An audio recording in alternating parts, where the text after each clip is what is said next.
Welcome, everybody, to a special Thanksgiving Eve edition of Wire2Wire Sports Podcast, episode 163. I am your handsome host, the NFL genius, Gene Walzak, and in my upper left corner, I got Kent State's own, Cleveland's own, Ohio State's own, College Cuttrell.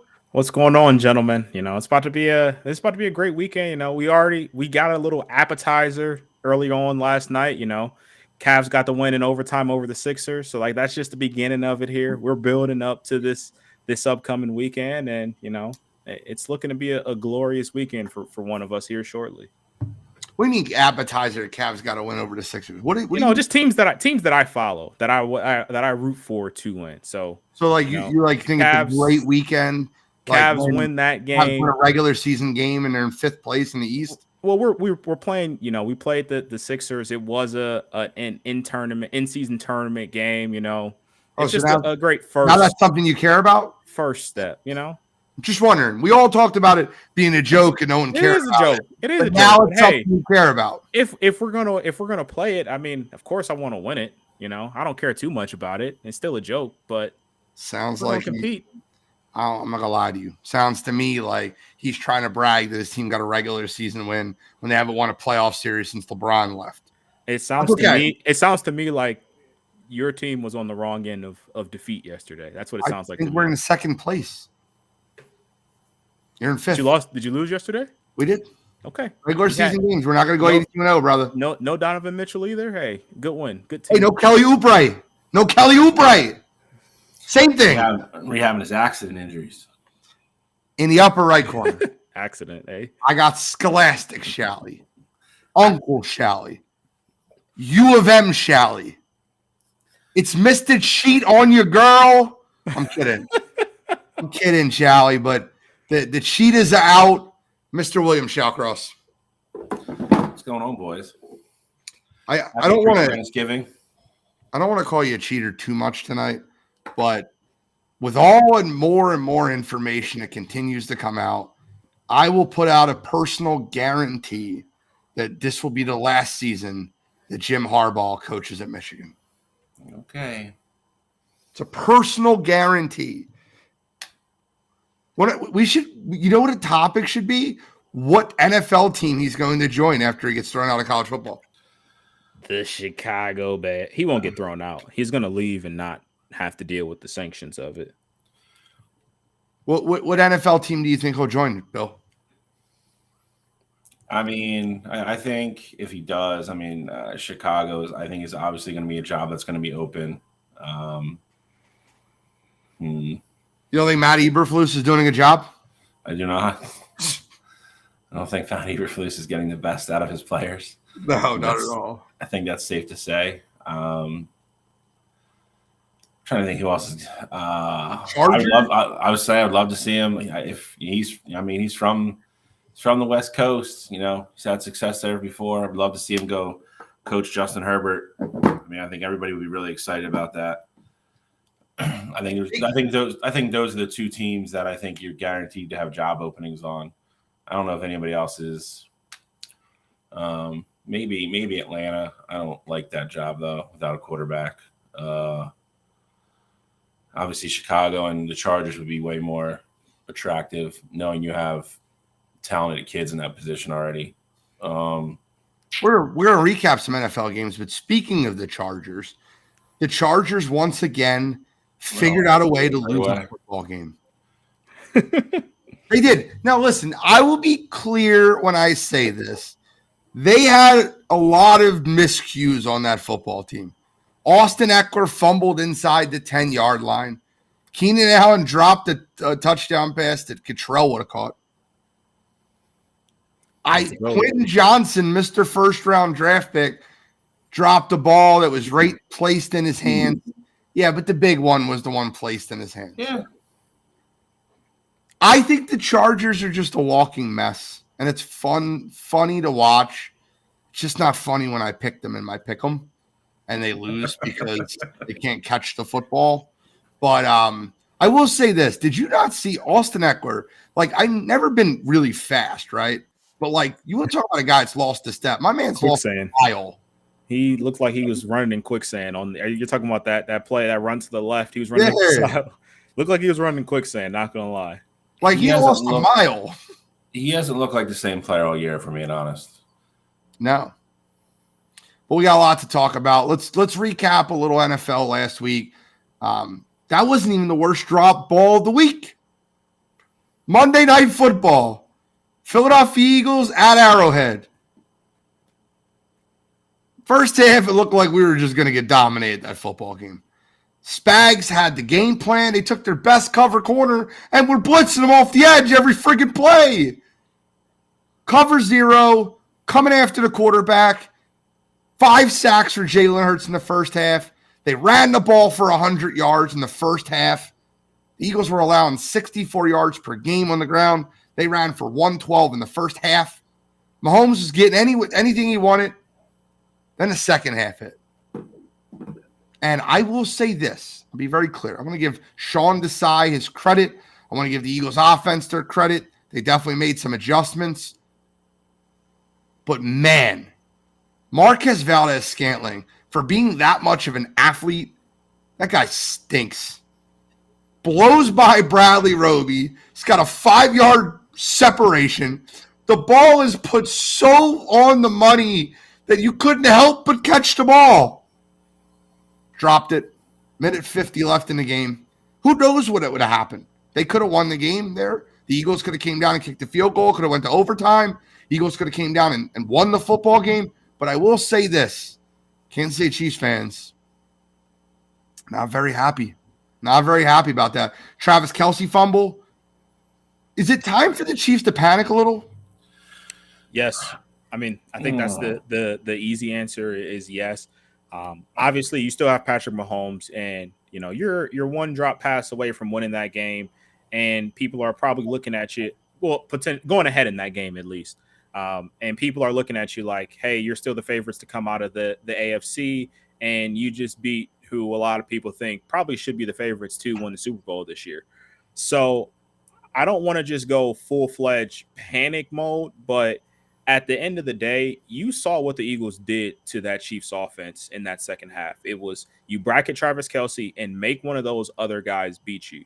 And so if you're dependent on Rashee Rice or Marquez Valdes-Scantling or even Isaiah Pacheco to go out there and make a play to go and win you a football game, especially when you got to go up against some of the top DBs in the league on some of these great teams like Jalen Ramsey with the Dolphins. I'm not saying the Dolphins are going to be their best threat, but like there's just so many teams that, in so many games where our best guy is the reason why we're going to win a football game. And the Chiefs really don't have that right now outside of Travis Kelce. And if we're being honest, teams are focusing in on Travis, and it looks like Travis has kind of lost a step as well. So I wouldn't be full-fledged panic button, but I'm definitely looking at my team, and we talked about it when we went over the trade deadline. I felt like the Chiefs were losers then, and I think it's showing even more now that they don't have a veteran receiver that Patrick can rely on with the game on the line. Shally, tell us why he's wrong. I don't think he's wrong. I would just agree. I don't think it's full-fledged panic mode. I think if you look, the opportunities were there. I think it's an execution issue. Pacheco didn't have a great game. Travis Kelce looked. That's the worst. Honest to God, that's the worst game I can remember. Like watching him play. Obviously, I don't watch every Kansas City Chief game, but the drop, the fumble. Don't want to say what it is, but kind of looked preoccupied, not fully mentally there. I'm not trying to throw any hate T-Swizzle's way, but it's. Be careful! I don't want my show canceled. I don't want the show canceled. It is. It just makes you ask. It makes you ask a question, though. That he just looked preoccupied last night. He looked disinterested, and that's very, very un-Travis Kelce. You mentioned the Scantling play. If he catches that ball, it's a whole different game. So I think the opportunities are still there. I think it was a game where they just didn't execute and do the little things. And when you're playing a very, very good football team in the Eagles, the little things lead to big things. And that is, when you want to win big football games, you have to do all the little things right. The little things is what will lose you a game. And that was the difference in the second half. You tighten those things up. I think the Chiefs are still the Chiefs. Like Cottrell said, you still have Patrick Mahomes. You're still the best quarterback on the planet. I think they're fine. I wouldn't be, hitting fire alarms and panic alarms and anything like that. They got to tighten up everything. And I think maybe have a little meeting and everybody, hey, we can't cakewalk through this. Get your heads out of your asses and come ready to play this weekend. And, I would expect the Chiefs to go to, I think they play Las Vegas this week. That game might get ugly. I think you'll see a very, very focused football team and, kind of get back to square one and do the little things. And I think the Chiefs are going to be just fine. They're still the best team in the AFC. Okay. Well, we got some games to preview for this week. We have some Thursday night football, Thanksgiving Day, Turkey Day football. Is there something else you want to bring up about last week, guys? No, I mean, it's the AFC. The AFC is it's getting weird with all the quarterbacks going down. I mean, Burrow being down now. I mean, Cincinnati's done. Just crazy. Yeah, no, I definitely agree with that. I think the other interesting thing is that we're looking at, I feel like you should see some coaches get fired this upcoming weekend. Like by next Monday or Tuesday, you should see some more coaches lose their job. Like Ron Rivera, I don't know how or why you keep him on for the rest of the year if you go out there and lose this upcoming game. You saw Matt Canada obviously just got canned. And then with Buffalo, you saw how much better their offense looked with Joe Brady calling the plays. Now I get it. It was the Jets and, Zach Wilson didn't play great and, everything that goes into that. But let's not forget the Jets lost week 1 to that same Jets team that had Zach Wilson out there on the field, and they didn't score a ton of points in that one. So maybe that is kind of not saying Ken Dorsey was the reason why the offense looked as bad as it had, but maybe these teams losing their coaches just kind of light this spark under them. So I'd be curious to see how many coaches get the can after this upcoming week. Oh, it should be a few. I don't know how Riverboat Ron made it out of the New York football game. I would have fired him immediately and had, I guess, short week. I guess let them get blown out by the Cowboys, and then you give Eric Bieniemy. The Giants game, I think, was. The problem with if you're a Rivera fan is, he hasn't had a quarterback since he's been there. So it's you could say what you want. You can bring in whoever you want to coach. I'm just telling you, in that division, you want to compete. It ain't bad Carson Wentz. It ain't Sam Howell. It ain't Heineke and any of those guys. I don't care who you put on the bench of that team. You don't get that guy a quarterback. They're not competing in that division. It's just not going to happen. I get you, but you also can't lose to Tommy DeVito. I get it. I'm not excusing that. I'm just saying you can put whoever you want on that sideline there. If you think you're going to compete in the NFC East with a C-rated quarterback, it's just not going to happen. To be fair, the Giants did last year. I'm kidding. I just wanted to take a shot at Daniel Jones. Any chance I get to. He's a C-rated quarterback. Let's stop lying to ourselves. He stinks. That might be generous. Okay. I'll be generous. I give him a C.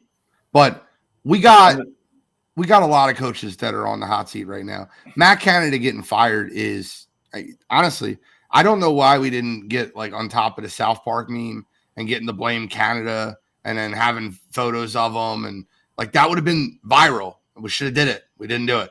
But the Steelers aren't they interviewing offensive coordinator mid-season, which is kind of wild to me. You think they would just name one. Cottrell, did they name an OC or? I think they said that their running back coach is the one that's going to be calling plays this week. They said he's going to be calling the bulk of the plays, which I don't know what that means. Is he just going to call first and second down, and then someone else is going to sprinkle in third down calls? Especially with Mike Tomlin being a defensive guy, I don't get how he's not just their signal caller all game. But it's the Steelers. They got a formula that works. Usually they don't have a revolving door on their coaching staff, so I'm sure they got a plan to figure that out. And maybe Hugh Jackson. That's what I'm hearing. Mike Tomlin does have a track record for trying to give people second chances. I hear you. I will say this. Looking at all the situations that are around the league, Brandon Staley, Ron Rivera, Matt Eberflus, they're guarantees, right? Those guys are all being fired before the end of the season, or at least not being brought back next year, right? There's no doubt in anyone's mind that those three guys are gone. Nope. Okay. So let's talk about Turkey Day football games. What a surprise to talk about this. The Detroit Lions are playing the Green Bay Packers at a 12 o'clock game on Thanksgiving, and the Lions are the heavy favorites. Like, how many years have you watched Aaron Rodgers and Brett Favre dice up the Lions on Thanksgiving? I don't think the Love Boat is getting that done. So let's just at least talk about that game for a minute, where your head goes in that game. I think the Lions laid their stinker last week versus the Bears. I think they've been ready for this football game for a while. I think they want to show the national media and any single person that will watch why they're here, why they're him, they're Himothy. I think the Lions blow them out this week. I think it's an absolute, like, I think you can eat your turkey and not worry about the second half of that football game. Yeah, I mean, I think if the real Detroit Lions show up that have showed up in the majority of the year, I think you get a pretty lopsided game. And like you said, it's probably pretty easy watch at 12 o'clock if you're a Lions fan. But they've had a couple stinkers this year. I mean, they pulled out last week, like you said, against Chicago, because Chicago's going to do Chicago things, and they got away with it there. But who did get killed by earlier this year?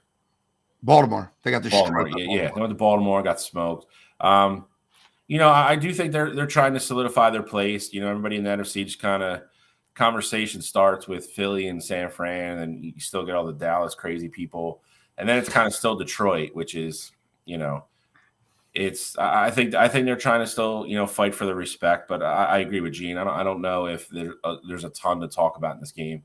I think if they come out and execute and just play a B-level game against the Packers, I think they win and they get a Thanksgiving Day victory, and they can go home and eat dinner with their families. I don't think there's a lot to look at here.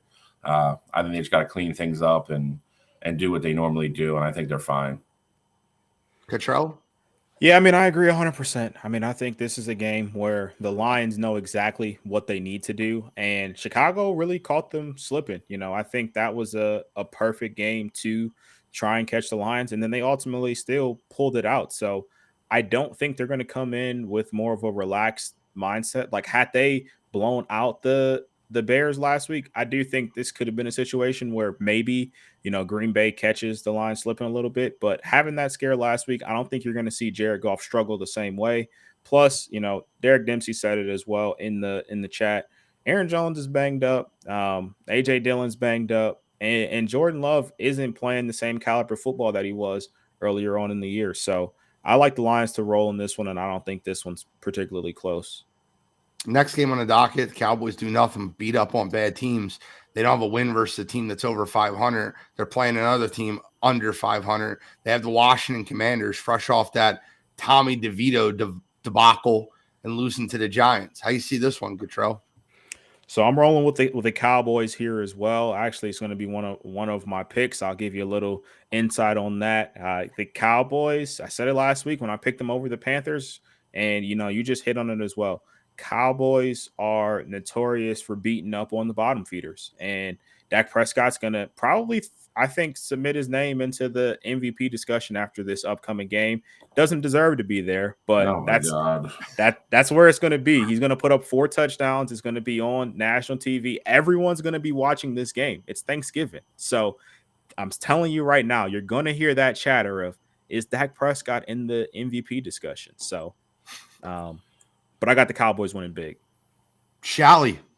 Yeah, the NFC Dolphins, they'll beat up on whoever they're playing tomorrow. They never play a good team on Thanksgiving. Jerry gets the prime TV, the 4:30 dinner time slot all the time. They'll beat up on Washington. They'll do, whatever. So this will probably be close for like a half because it is a divisional game. They are used to seeing each other. And then Sam Howell will probably start throwing the ball to Dallas a couple times, and it'll probably get ugly in the second half. Dak is not nowhere near the MVP conversation. I don't know how you could possibly be an MVP candidate if you don't beat a football team with a winning record.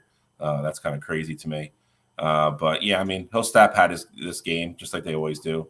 I'm just telling you the narrative, not saying I believe it. It's the BS. It's a BS cowboy narrative. But like I said, it's it'll get washed away like it always does. Once they go play San Fran, the Eagles again, lose both those games, and then it'll be he'll be 0-3 versus teams that it matters. So, but again, the Cowboys are just better. I think they'll.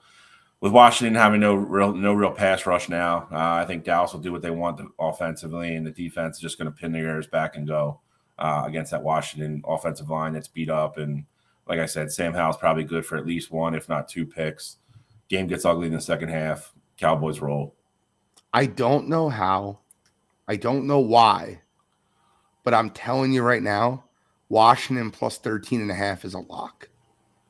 Every time Washington plays Dallas, I don't care if it was the Monday Night Football game with Colt McCoy, last year's Week 17 matchup with Sam Howell.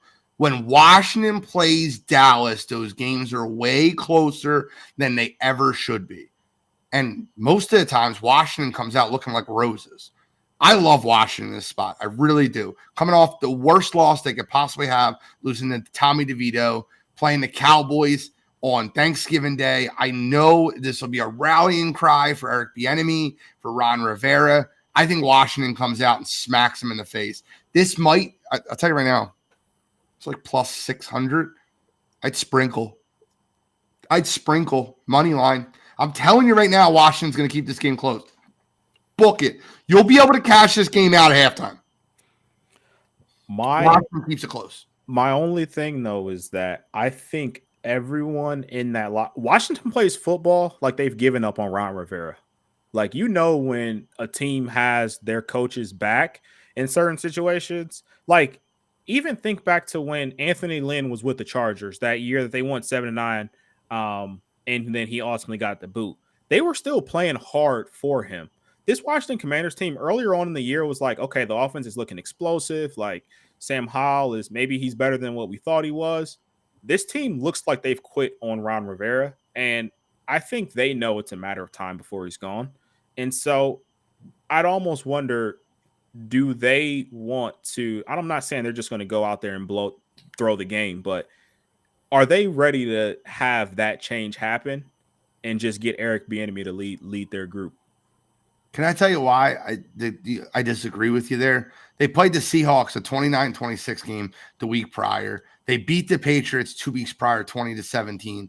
And if I'm being completely honest, they have 9 sacks versus Tommy DeVito. It wasn't like they were playing uninspired football. They were just making a ton of mistakes. I watched that football game because I had the Washington Commanders part of my money line parlay, which I lost, which is fine. But I will say this. I feel like the Commanders team hasn't quit. And watching them, it doesn't look like they've quit. It looks to me like they're just a Jekyll and Hyde team, a team that makes a lot of mistakes. I think Dallas will capitalize on mistakes. I think they'll probably win the football game, but I think it's going to be a really close game. Let's go on the nightcap. The San Francisco 49ers might be playing the Geno-less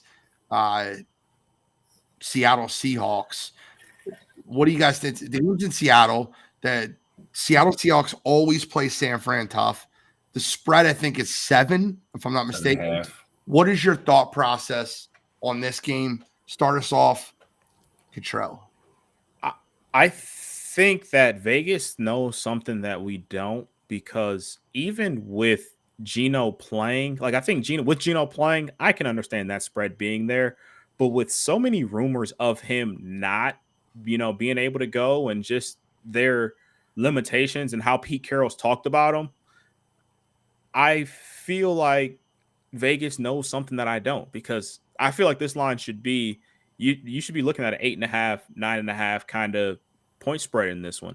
Because even with Geno healthy, with him banged up, especially with the way that San Francisco defense is looking now, I fully expect them to blow out this Seahawks team. So that's kind of where I'm at right now. Something's just giving me that something's fishy about this game, but I expect the 49ers to roll in this one. In how it looks in my mind, I think all these games are going to be pretty much over by, 5 minutes into the third quarter. I think all of them are blowouts.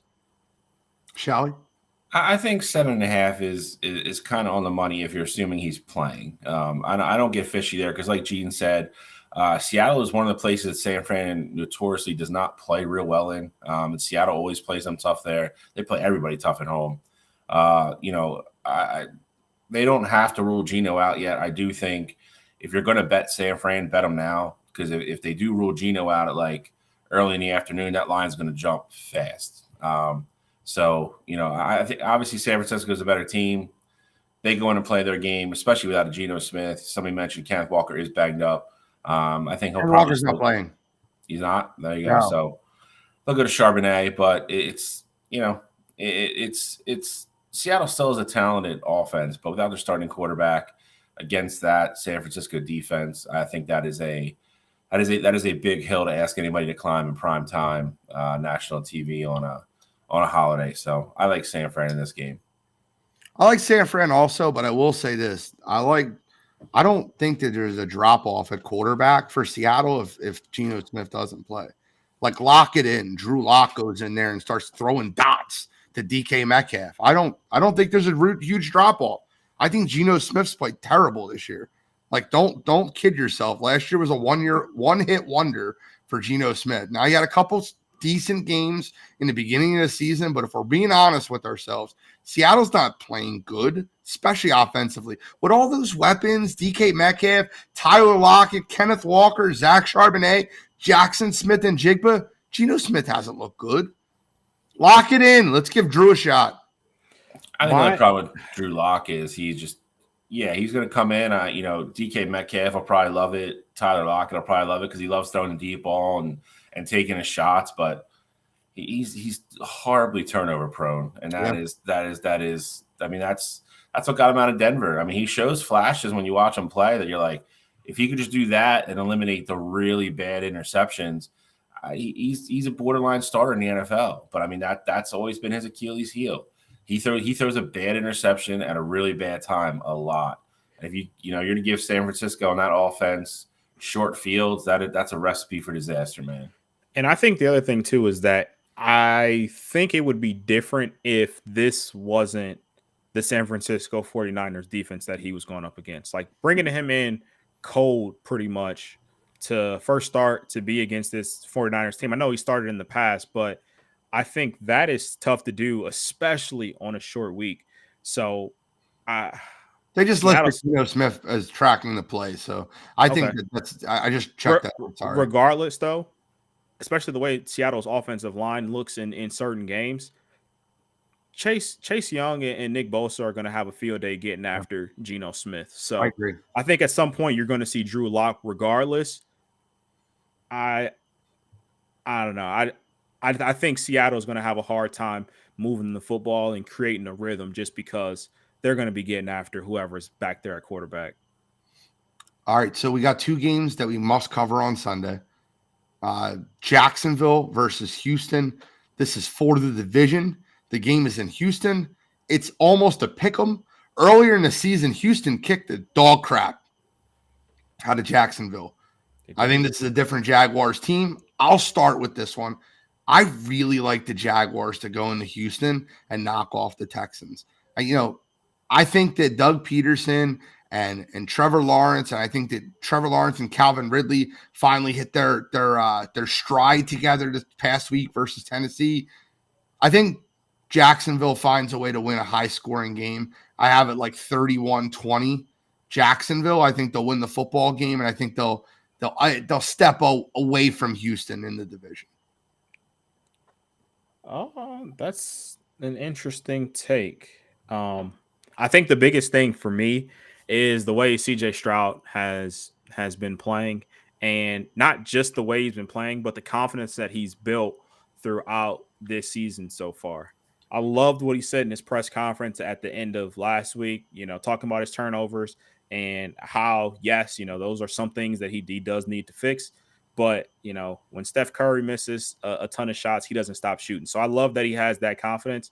And I think DeMeco Ryans has those guys poised and ready to take over that division. And so I got the Texans winning this game again. I think the Jags are going to come out and be a lot more aggressive and try to attack. Like, they know what's coming now. Before, I feel like the Jags were kind of like, hey, we're going to go into Houston, beat up on little bro, and just really move on. They know that's not the case anymore. I think this game is going to be tight, but I mean, with the game on the line, I think CJ Stroud is going to go down and lead Houston to another walk-off victory. I am picking this game, so I will go into it when we get to pick them. Okay. Now, once again, I mention this every single week. Either whether it be on sideline to sideline, whether it be on wire to wire, whether it be on cheap seats, whatever. I mention this every single week. I love looking at the schedule, and one of my favorite things to do is to see tickets as low as. Now, lowest ticket in the house would be the Buffalo Bills at the Philadelphia Eagles on Sunday afternoon. The minimum price that you can tickets as low as $246. It's the highest in the NFL. It is every single week. Doesn't matter if it's in Philly or where they're playing. Philadelphia is the biggest draw in the NFL right now.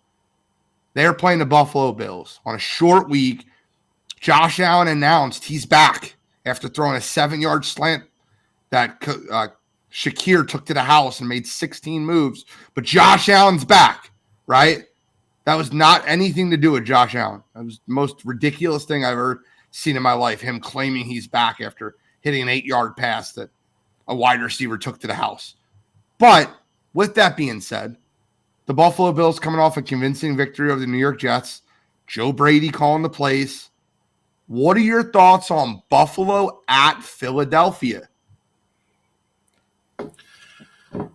I'm picking this too, but I'll go into it a little bit. I lean on the side of Gene here. I don't think Buffalo is necessarily all the way back. I think they played a better game last week, and I think it was a little bit of a different look with Joe Brady calling plays. But at the end of the day, I mean, they still have their pitfalls. I mean, they're still going to do the same things. Josh Allen is still the same quarterback. I know he had a great game last week. He's going to play an elite defense this week. He's going to play an elite defense that is going to make him throw the ball quickly. I don't think they're going to be able to run the ball super efficiently. Nobody's really been able to run the ball against the Eagles. I think it's going to be a tough day for him to come in here and have some kind of great statistical game against that defense and that team.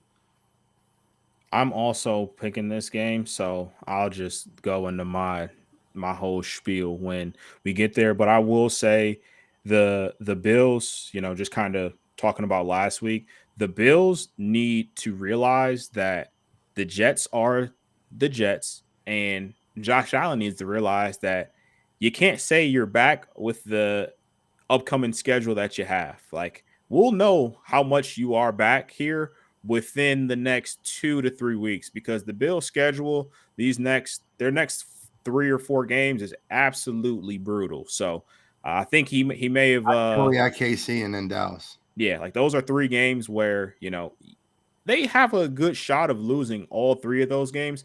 And at that point, we're talking about Buffalo not being in the playoffs, and what are they going to do next? Maybe McDermott's on the hot seat. So I think it's a little premature to call that. I get the emotions were running high from that game, but I need Josh Allen to prove it to me against one of these top-notch teams. I will say this, and I'm not saying that I'm always nervous about Eagles games, right? Some games I feel more confident than others. I'm nervous about this football game. However, when I break down football and I look at the game and the matchup the way it's set out, what Buffalo does well, the Eagles do well. They're a bad we're a bad matchup for them. No Matt Milano, no Tre'Davious White.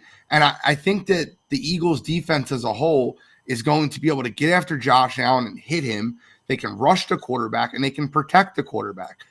Buffalo's biggest strength is their defensive line with Ed Oliver, Von Miller, Gregory Rousseau. And I think the Eagles can easily hold that line in check. I think Buffalo does a great job stopping the run. The Eagles can run the football. I think where the Philadelphia Eagles win this football game is I think the defense causes multiple turnovers out of Josh Allen, and I think Philadelphia wins the football game. I think it's another ugly game, and I think we'll leave the game saying the Eagles haven't played their best game, but they're 10-1. But I don't care. A win's a win. It looks to me like a mismatch.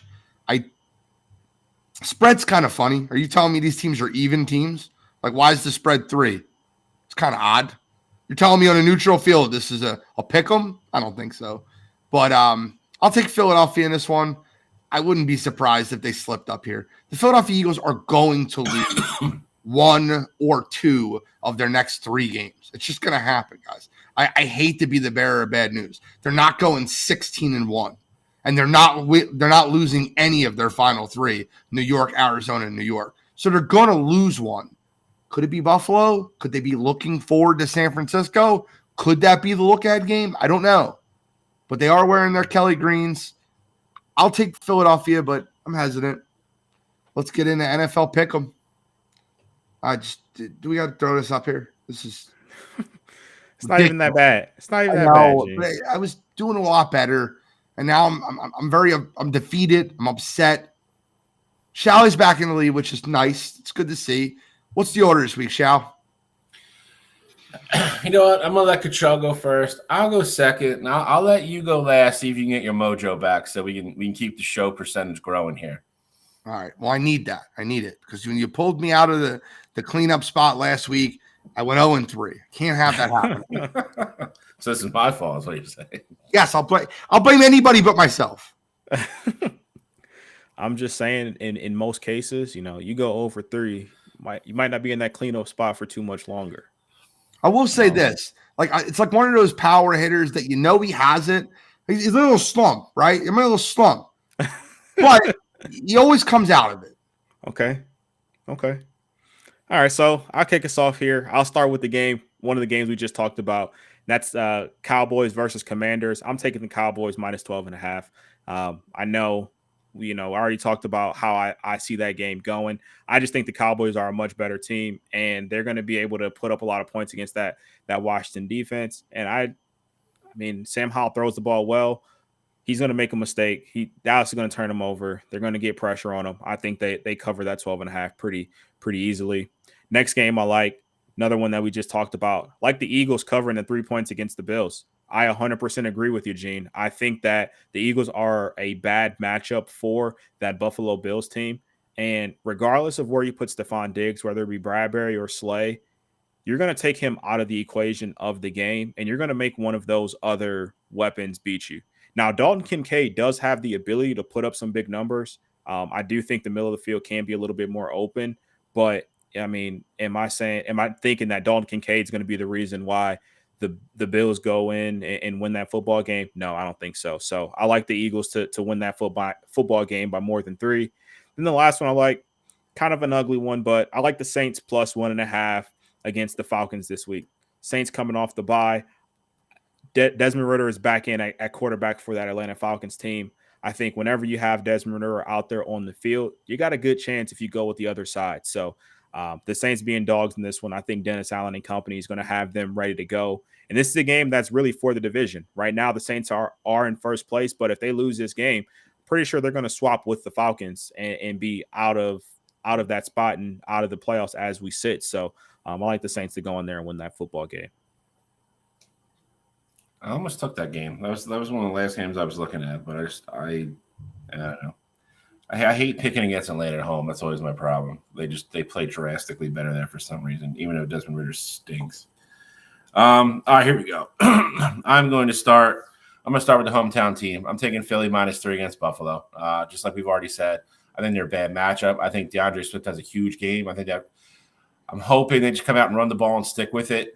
It's every time the Eagles go back to the running game and get it solidified, they start scoring points. The offense moves up and down the field every time. I hope they just don't try to overthink it. Get Swift going early, dominate time of possession, keep Allen in that offense off the field. I agree with Cottrell. I think no matter where Diggs lines up, he's on an elite corner on him. We've already discussed his shortcomings and his mental, outlook on not getting fed the ball early and not getting what he perceives is the right amount of targets per game. Gabe Davis has regressed this year. Nobody's been able to run the football against the Eagles this year. I don't think Cook will be able to either. I think a defensive line is going to eat. I think Josh Allen's going to be running a lot. I just don't see I don't see a really clear path for Buffalo to score a lot of points to stay in this football game. Give me the Eagles -3. Second game, going Cleveland +1.5 at Denver.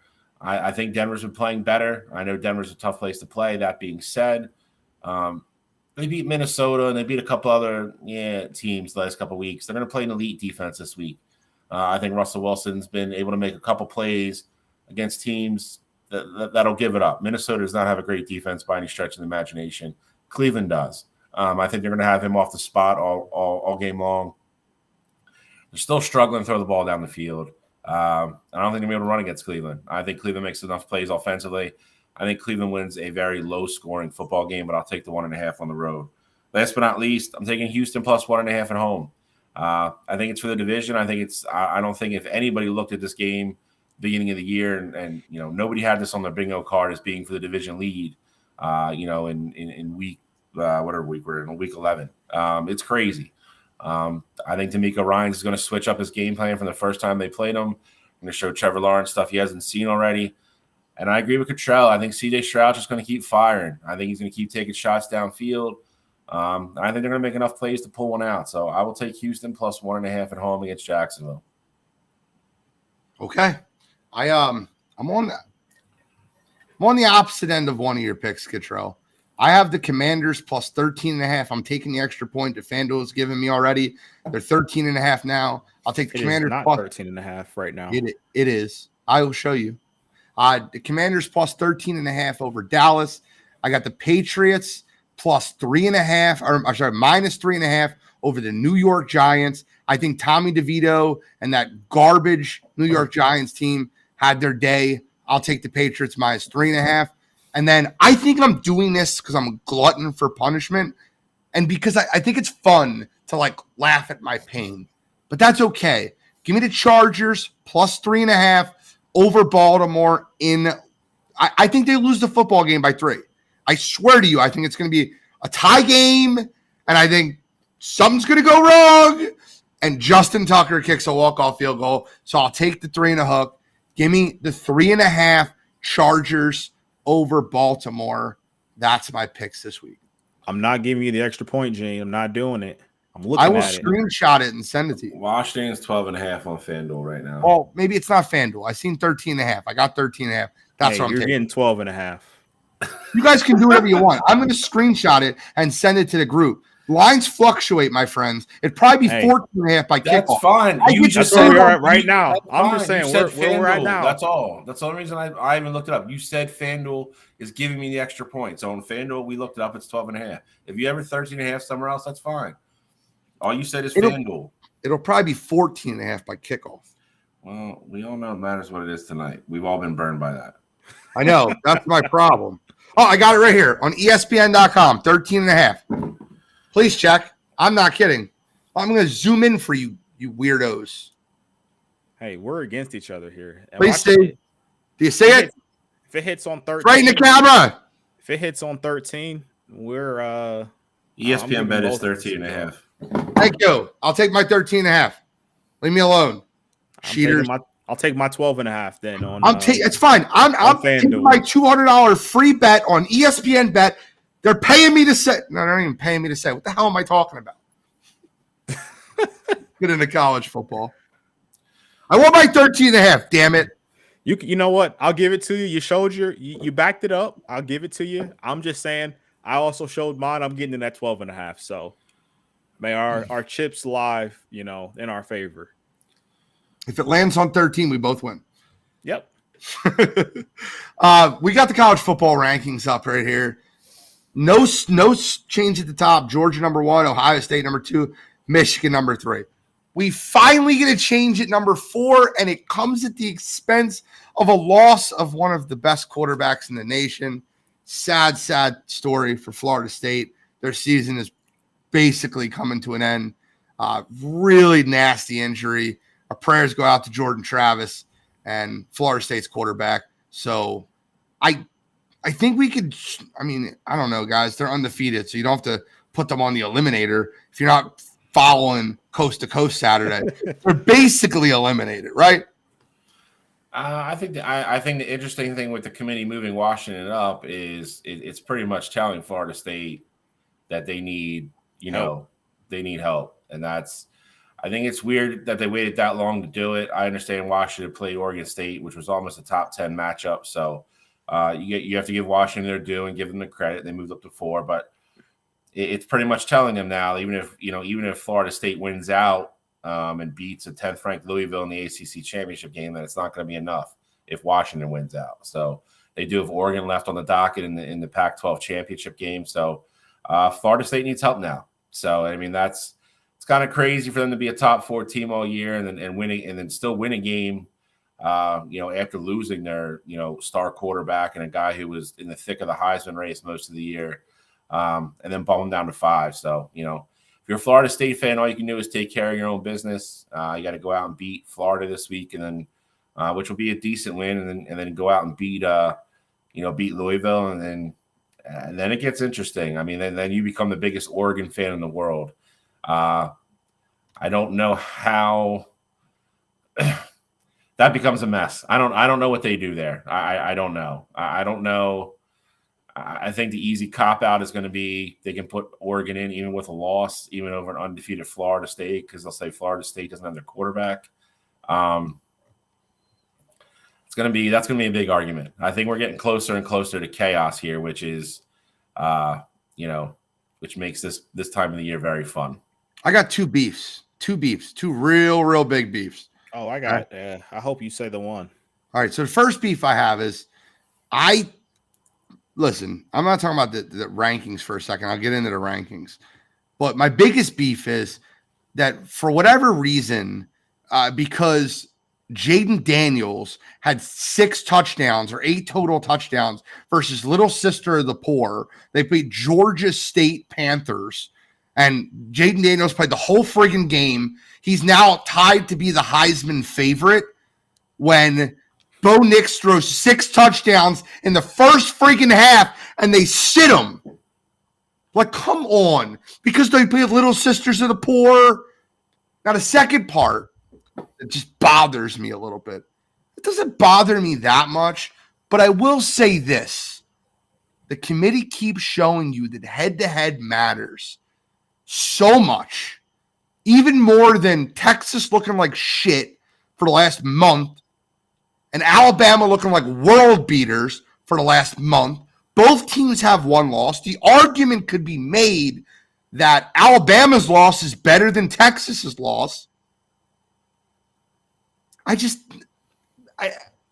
glad Texas is at 7 because it lets me know that they can sneak into the CFP, and that's where I want them. But I don't think it's fair. I mean, I think your point is definitely valid. Quinn being back now does change things a little bit. And I know they didn't look, even with him being back, they haven't looked like the same Texas team that beat Alabama. But at the end of the day, I mean, the head-to-head absolutely does matter. And I understand the argument that Alabama's a different team than what they were back then. But that you play these games and, you schedule those non-conference games because of the head-to-head factor. So I do think you still have to respect that, although these teams do look different now. And I do believe that Texas still would have the edge, even if Bama goes on and beats Georgia in the SEC championship game. Now, with that said, I mean, absolute chaos would be on our hands there. But my real beef right now with these rankings is that Tennessee is still ranked. They shouldn't have been ranked last week. And they get the doors blown off them against Georgia, and they come in at 21. Like, I just don't understand the logic there. Like Clemson, essentially, they are in a very similar boat than what Clemson was. Clemson, everybody that they played, they were losing against, but Clemson has actually turned the corner and started to beat some decent competition. That's why they're back. It took them all the way until this week to be back in the poll. But because Tennessee is in the SEC and, they get these big games against these schools like Georgia and Alabama, they leave them in the rankings, but their best win all season is Kentucky. Like, it's an absolute joke that they're still here in the top 25. I think the argument is he wants, if Ohio State beats Michigan, he wants that number 1. That's where I feel like that is.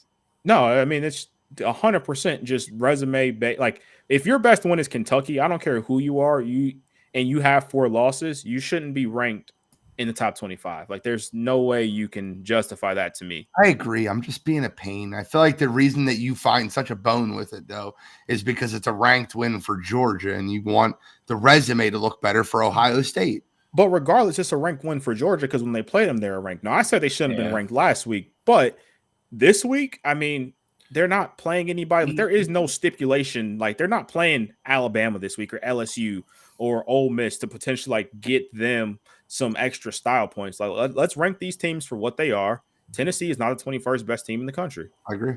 It's there. There's no way at this point of the year you can have a 4-loss team doesn't have a ranked win of its own in the top 25. I don't care what goddamn conference they play in. You know, it's a joke. It's a joke. And they're on there strictly for that reason, to keep Georgia's stock there, keep Alabama, everybody else. Like, there's no other reason. Clemson shouldn't be freaking ranked either. They shouldn't. They got 4 losses. There's 2, like Liberty's 10-1. They were destroying everybody. I understand they're not a Power 5 team, but there's too many teams like them that are 1 loss that have good little football teams that deserve to be ranked. If you're Clemson and you're getting smoked on your home field by other 4-loss teams, that doesn't get you ranked. Sorry, you're not good this year. Tennessee's not good this year. Like, get them out of here, man. Like, it's enough. Like, the big bias is out of control. Like, Tulane just beats everybody, and they've gone up 2 spots in the last week where everybody from 18 to 25 that's in a Power 5 just keeps shuffling in and out. Well, Missouri being ranked ahead of Louisville is kind of the same thing. It's 100% the same thing.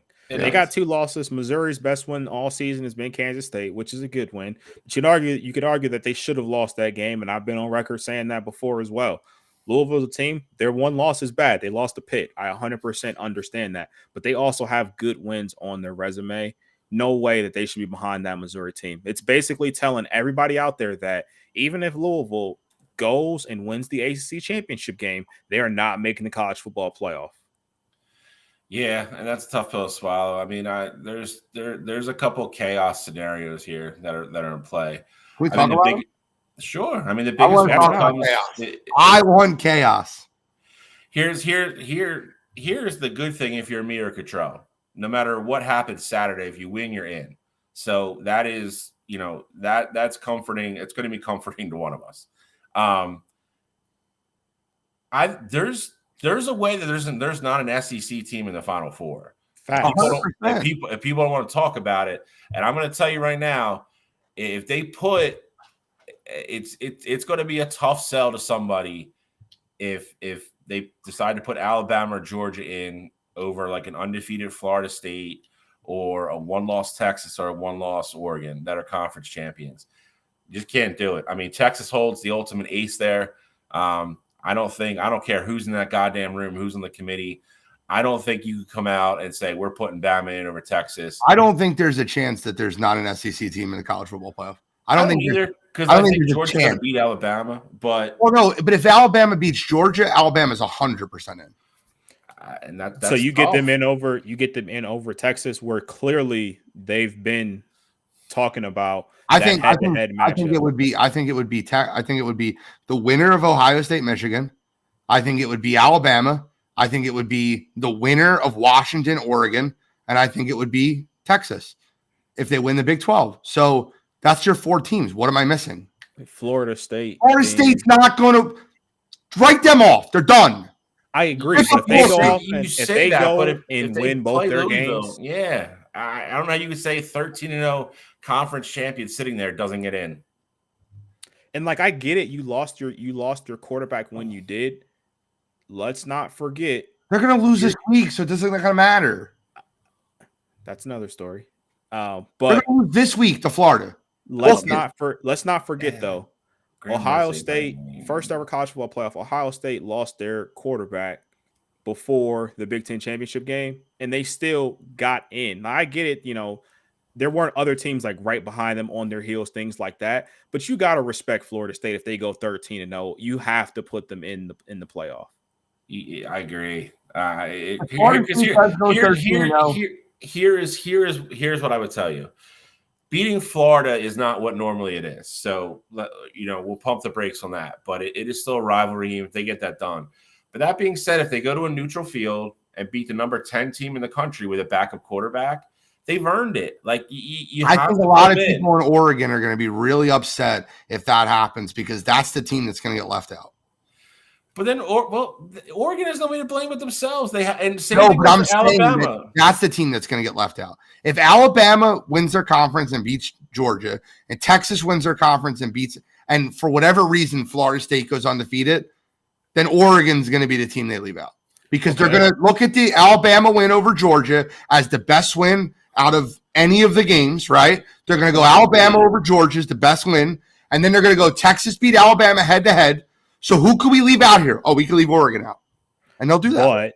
But the flip side of that, though, is you have a scenario where your Big Ten champ's going to be undefeated. Yes. If Washington wins that football game against Oregon, they're undefeated. They are in. They're in. That's 100%. Florida State. I'm of the mindset that if they go 13-0 and win that conference, they should be in. And then that leaves you Texas, one loss, or Alabama, one loss, and they just beat the Georgia Bulldogs that rattled off 30 in a row. So, real quick, Alex says Texas doesn't jump Oregon in any scenario.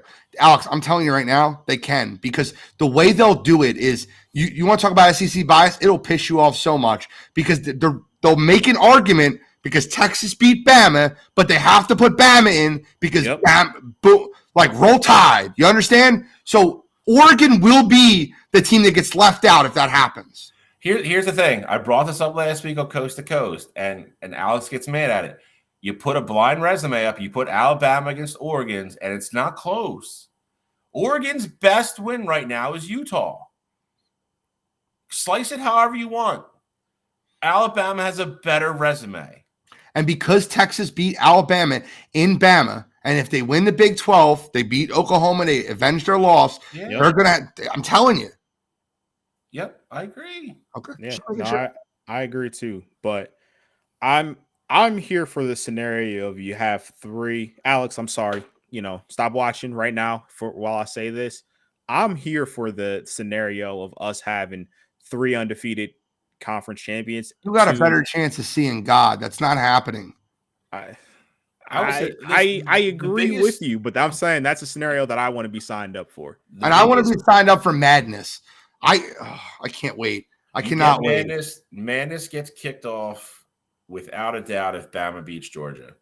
Because like we said, at that point, if you're sitting at home Sunday, either Ohio State or Michigan are the easiest breathing people in the world because whoever wins is in. And whoever loses is out. Correct. Agreed. 100% agree. There's a playoff game this Saturday. It is. Washington has their own destiny in their hands. If they win out, they are 100% in. Oregon needs to beat Washington. Florida State has, in my opinion, has their destiny in their own hands. If they win out, they're in. I don't. And that's fine if you say that. And if that's the case, then they're not in the discussion. I get it. I don't disagree with you. There's no case. I don't think there's a way a one-loss ACC team gets in. I 100% agree. But I'm also telling you, I don't think there's any shot that committee is going to come out and say a team that went 13-0 in a Power 5 and won their conference championship, we're telling those kids they're not playing in the college football playoff. It's not happening. They're in. I think it gets real dicey. Crazy. I think it gets real dicey with that Georgia and Alabama game because somehow, some way, if Alabama does win that game, I think depending on how some stuff shakes out in these other conferences, you could be potentially looking at Georgia sneaking in and getting that 4 seed. Like, I think that's a scenario that would be up there. You can't put them in over. You can't put them in over. I'm saying if Washington's going to have to hold serve in that scenario. You're putting Georgia in over a 1-loss Ohio State or over a 1-loss Michigan. That's just what's going to happen. Agreed. In this scenario as well. Florida State would be a loser either to Florida or to Louisville, which I think we all agree that that's very possible. And then you're just looking at, I mean, who would be left there? I mean, Texas. Yeah, I mean, that's a lot of I mean, but that's stuff that I think can happen. Like Washington beating Oregon is not the craziest thing in the world. We're all picking Oregon. It sounds like it's to begin with anyway. But like if Washington won that football game, like I wouldn't be crazy shocked. You know what I mean? Well, that takes care of itself in two aspects, though. Obviously, if Washington's sitting there 13-0 undefeated, then they're in, and Oregon's a 2-loss team, so they're not in the conversation anymore. Let's do this right now. Where we're at right now, give me your college football playoff, what you think is going to happen.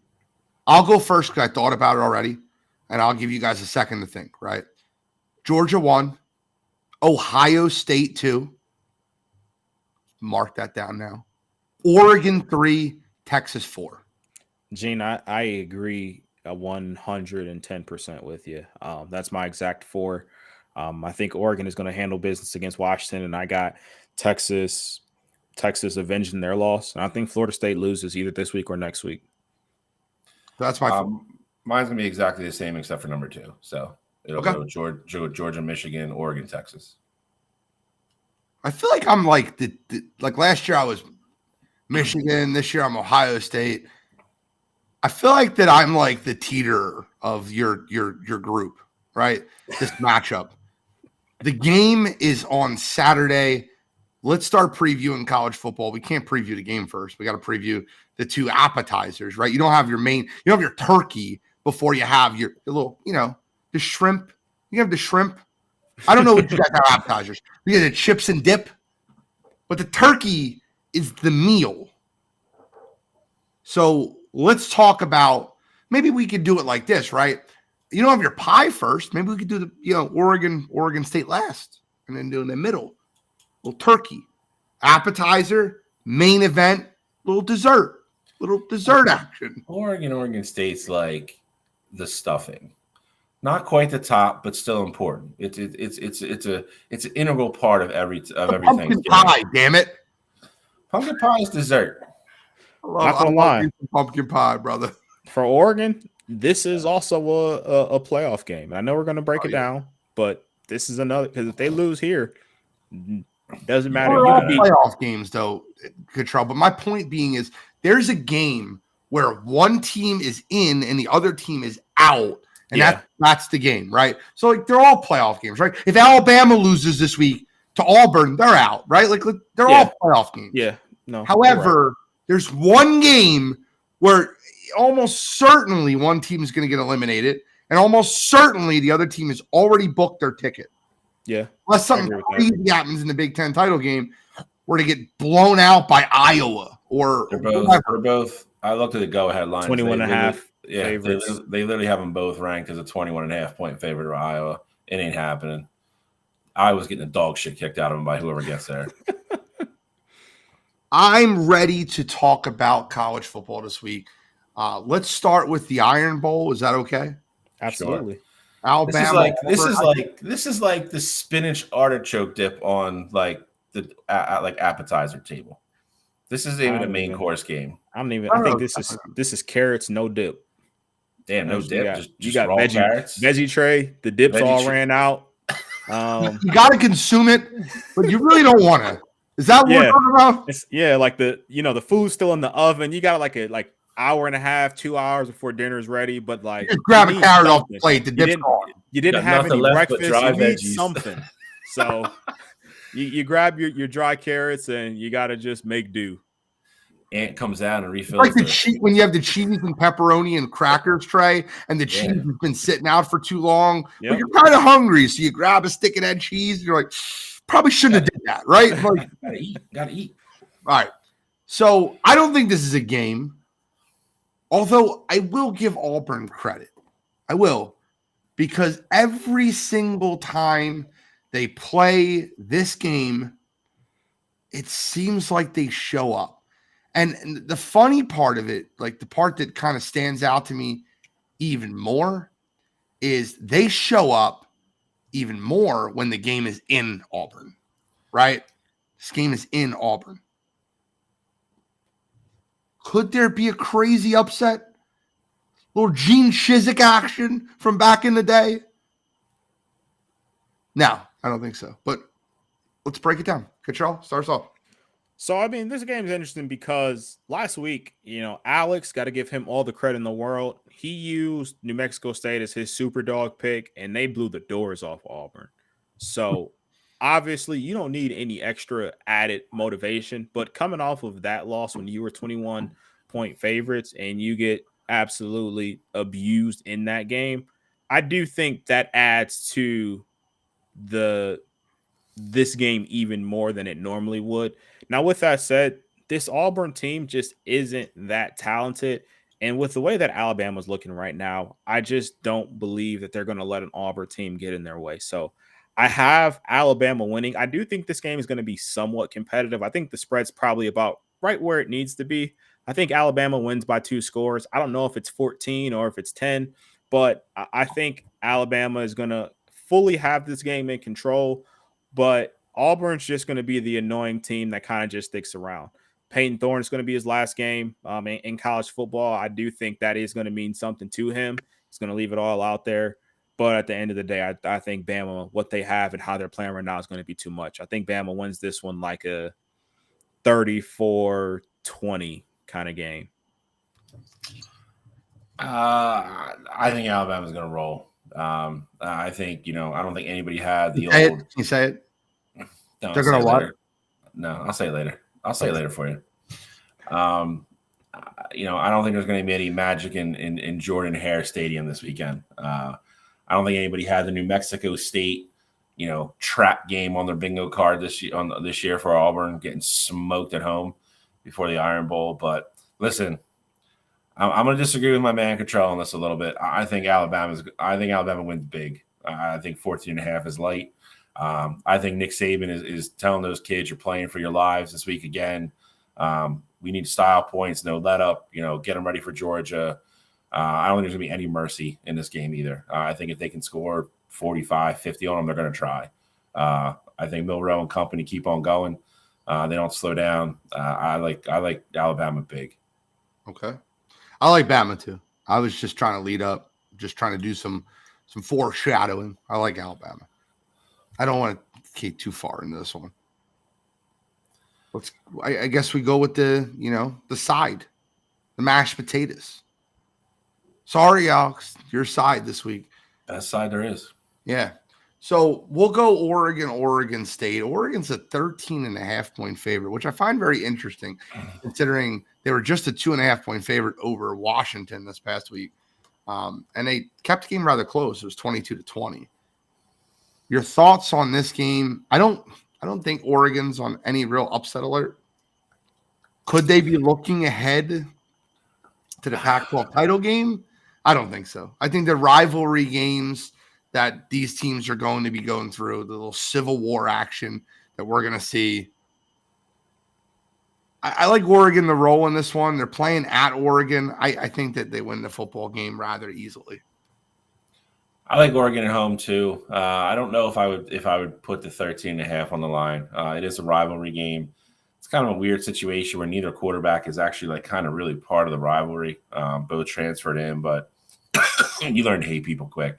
It's not that hard, but it is. I think Oregon State, their season was last week, so it's that part of it for me is difficult. If they would have beat Washington last week, this game would have mattered even more than it does now. It would have mattered for both sides. I like Oregon at home. I can't see the Beavers going into Austin Stadium and winning that football game. I just can't. I think Damian Martinez has been great. DJ Hughes played pretty well. I just don't see them outperforming Bo Nix and Bucky. So I like the Ducks. Like I said, I think it's a 2-possession game, maybe not 14, maybe 10, something like that. But I like the Ducks comfortably. I agree with Gene as well. I don't think that they're ever in any danger of losing the football game. Alex, my friend, I love that you brought that up because that matters a ton. He said Oregon State upset us last year. That matters so much to these guys. And you talk about, them, both quarterbacks transferring in. Well, Bo Nix was there last year. He was on the losing end of this game. I think Oregon goes out and they try and hang 60 on those Beavers. I don't think they quite get there, but I think Oregon blows the doors off of Oregon State. I'm more confident in them blowing out Oregon State than I am of Bama beating a bad Auburn team, for what it's worth. I think this will be a game where Bo Nix, obviously we know this is going to be his last game, last regular season game in college football. I think he's going to put up 5, maybe 6 touchdowns again. Go higher. And 7. Let it be 7. He's going to solidify himself as the Heisman favorite. Yes, let's go. I think Oregon wins this game 49-20. I think it's one of those ugly games where Oregon just blows the doors off of Oregon State, and that's going to get them ready for Washington. Bo Nix throws 9 touchdowns. 9 this week. And one for every year that he played college football. That'll be nice. All right. Sure, he doesn't have like a red shirt left somewhere that he can pull out? Does he use COVID waiver yet? So what's crazy is that Bo Nix's first game ever, he started against Justin Herbert. And Justin Herbert, it feels like it's been in the league for forever at this point. Wild. Well, I didn't realize this, and I guess Cam Rising's going on year 6 or 7 now too. Yeah, with him coming back next year. This stuff, dude, enough. You can play 5. You get one waiver, and you can't have 25-year-olds playing college football. Stetson Bennett's got 2 national championships. I know. All right, well, let's get into the game. Guys, I'm going to give my prediction on the game, and then I'm going to turn my camera off, and I'm going to let you 2 go at it, and then I'm going to come back in 10 minutes, and hopefully you guys are still alive. It's not going to be that, so. Michigan, Ohio State. This year, it's in the big house in Michigan. I think there's too much surrounding Michigan right now. I think there's too much going on. And I think without Harbaugh on that sideline, you're not going to be able to just bully Ohio State. I don't think that's going to happen. I think Ohio State's been ready for this game for a while. I think McCord to Marvin Harrison Jr., you're going to hear multiple times. I think it's a close game. I think it's rather low scoring. Both times these teams have went up against good defenses. They really haven't looked great on offense. I think Ohio State wins this one 20-17.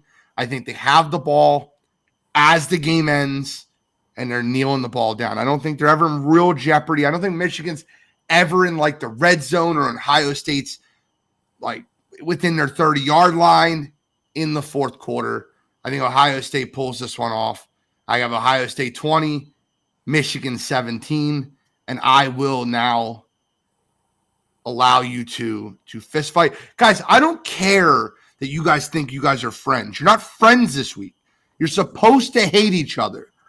I was talking to Cottrell earlier, and he told me that if you had any M's in your name, you're lucky that Bill Shawcross has no M's. But when he writes William, he puts a red X at the end.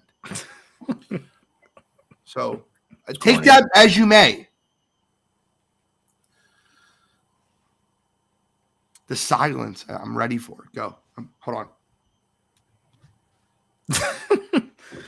I'm gonna keep it short and sweet here.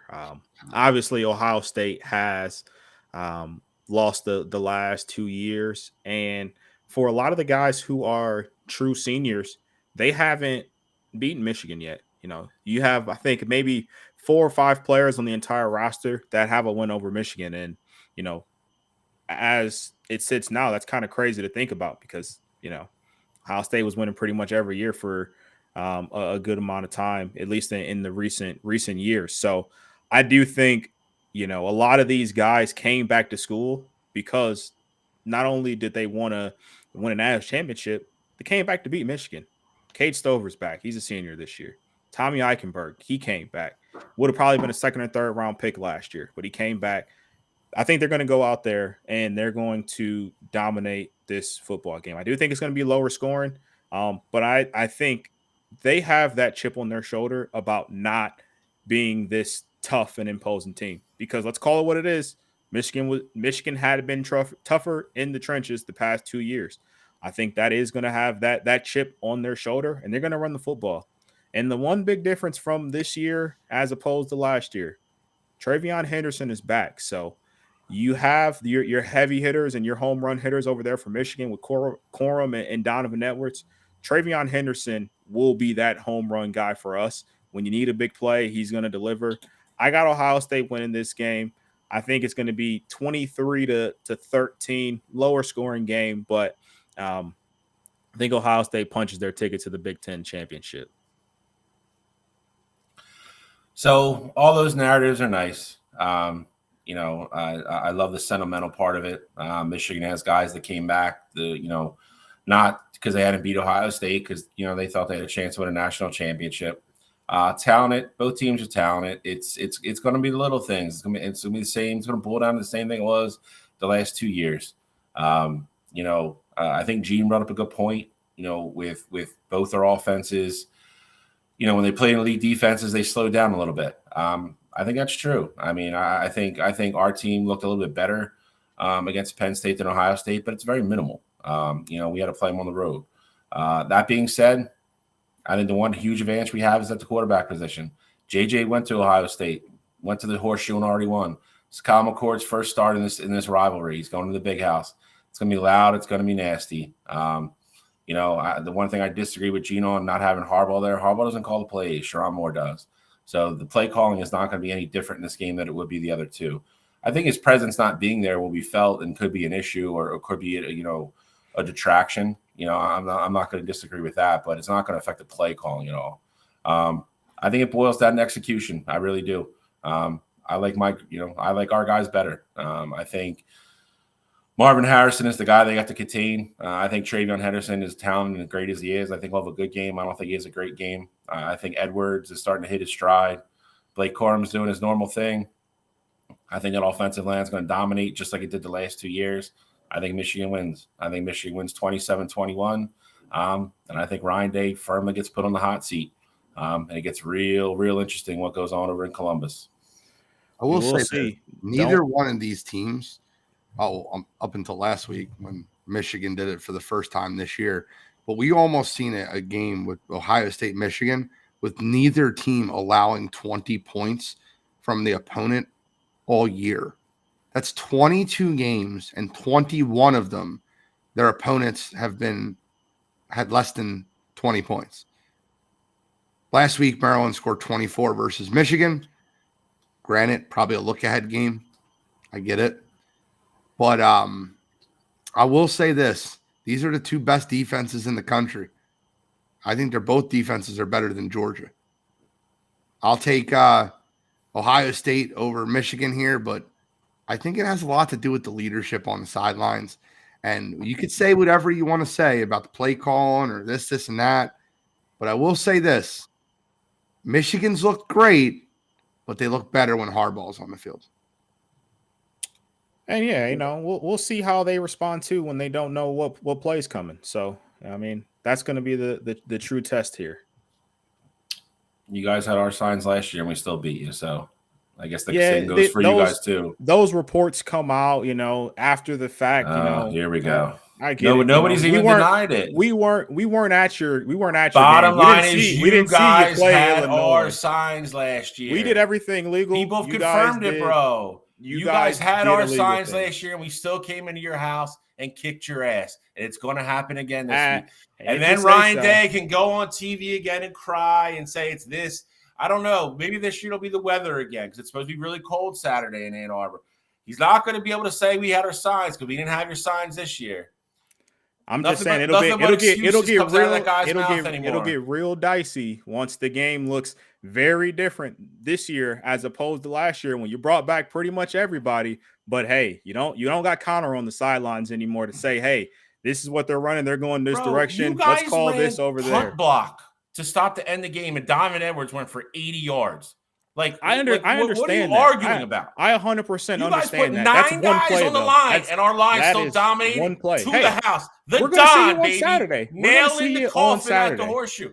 Good. We will Come up see with you your on excuses Saturday now. and see when we win, exactly it what ain't going to be happens. signs. It ain't going to be weather. It ain't going to be COVID. It ain't going to be the flu. It's going to be Michigan is just better. Get used to hearing it. Michigan is just better than Ohio State right now. Gene, I love it. This class is better. I love it because I'm telling you right now. I'm telling you right now what's going to happen, Gene. Ohio State is going to win this football game. I am going to clip that little soliloquy that Bill had right there because it's cute. And I'm going to put it in, and then I'm going to have some Ohio State highlights right after it. And then you're going to probably pan. Sharon Moore's probably going to be on the sideline crying again because he let Jim Harbaugh down this time. He cried the first time because, it meant the world to him to beat Penn State, although the reason why Jim Harbaugh wasn't on the sideline was because he's the leader of a cheating program. So we'll have Sharon Moore on the sidelines crying. The video of him out there over on the sideline. Desmond Howard's going to probably come on ESPN the next day. That Monday, Desmond Howard's going to come on like, oh, well, this is just a load of horse shit, and Ohio State shouldn't have even been here, and Michigan still deserves to be in the playoff because that's how delusional these guys are up there in Ann Arbor. Desmond said, I'm already on record saying if they lose, they're out. All right. It's whatever. Break. That's what I've been waiting for. I just want the. I said break. Break on the game? This is what I've been wanting all year. I tried to drop. Honest, dude. There is nobody on this show, college-wise, that has the moral high ground to anything going on. Let's just make that abundantly clear. That's easy for you to say. It really is it? Yeah. Okay. We have the moral high ground. We have not been cheating. In what way? We haven't either. Which one's worse? Oh, Whoa. That was years ago, bro. Years ago? We just went everybody that was involved in that's dead. They're all grown up now. I'm just saying, we talked about it last week. We talked about it last week as well. And we talked about the people that we hate in sports. Urban Meyer had a pretty clean record here at Ohio State. Pretty clean record. He at Ohio State, at least. Coach beating the balls off his girlfriend. What are you talking about? That was Shelley. That wasn't Urban. Does not exist on this show for college football. It doesn't. Guys, we got to go to pick 'em, and then we're gonna get to our moments that we're thankful for. So we got all the hate out, and we're about to get into moments that we're thankful for. Urban Meyer. All right, let's get into pick 'em. Throw it up on the screen. Cottrell is leading in the real standings, I guess they would call them. I am leading in the Super Dog standings with another Super Dog victory. I feel like I should be picking the order here. I mean, what's the percentage, though? Cottrell's like... It's not percentage. What is percentage? No, it's points. Percentage. What do you mean? Why do I get all my losses for both, but I don't get my wins for both? I said this last week, and everyone's like, oh, you're right. No, that's not what we said. I don't get my wins for both, but I get my losses for both. You've lost. Yeah, you're fifth. You're that the top number always matches the bottom number. Look across the screen. Cottrell has 13 losses in both. You have 21. I have 17. It's all the same. You just lost more games than everybody. I did, but I also have more Super Dog points. You do have more Super Dog points. I will give you that. We'll give you that for sure. Champions do, brother. Don't know what to tell you. Yeah, I can't hate. What order are we going in tonight, Cottrell? Well, I guess we'll sandwich Bill in there. Gene, you can go first. We'll sandwich Bill in this time. I'll go last. I'll end this off on the right note, and we'll go from there. I have very selfish picks. All my picks are selfish, and I'm okay with that. I have Oregon minus 13.5 over Oregon State. I think Bo Nix throws for 19 touchdowns in this football game and solidifies my Heisman bet of him to win the Heisman. That's the only reason I care about this game. Because I want to win the Heisman, period. Not Bo Nix, me. My bet. Forget Bo Nix. Second part. I got Florida plus 6.5 over Florida State. Like, what we're doing is on both quarterbacks are out. Jordan Travis is out and Graham Mertz is out. When Graham Mertz is out, Florida probably gets better. I don't care about that. Give me Florida plus 6.5 over Florida State. And then who did I pick to win the Natty? I forget. Oh, I got Texas minus 13.5 over Texas Tech. I'm taking selfish picks. If I'm going to go down, I'm going to go down selfishly. Oh, and here's a fun one. Just for the super dog, I added this one just for Cottrell. Give me Colorado plus 21.5 over Utah for my super dog, and I'll take it with ketchup, no onions, American cheese. Thank you. American cheese, my guy. For the record, Kent State got the doors blown off of them last week. So what are you talking about? I have no idea what we're talking about. Gene's blessed with that short memory thing. I only have short memory when I'm wrong. Selective short memory. I remember me calling Georgia win the national championship. I remember that vividly. But I do not remember me saying anything about Kent State last week. No idea. I didn't guarantee any type of victory. Told you guys should have bet something on that last week. We should have. Cottrell was scared. Here we go. I'm going to start with Penn State minus 20.5 against Michigan State. I think Penn State blows the doors off Michigan State. Just the finish line of just an awful year / season / going on 4 years now on Michigan State's campus. I think you're going to see Drew Aller opening up. We got a new OC this week.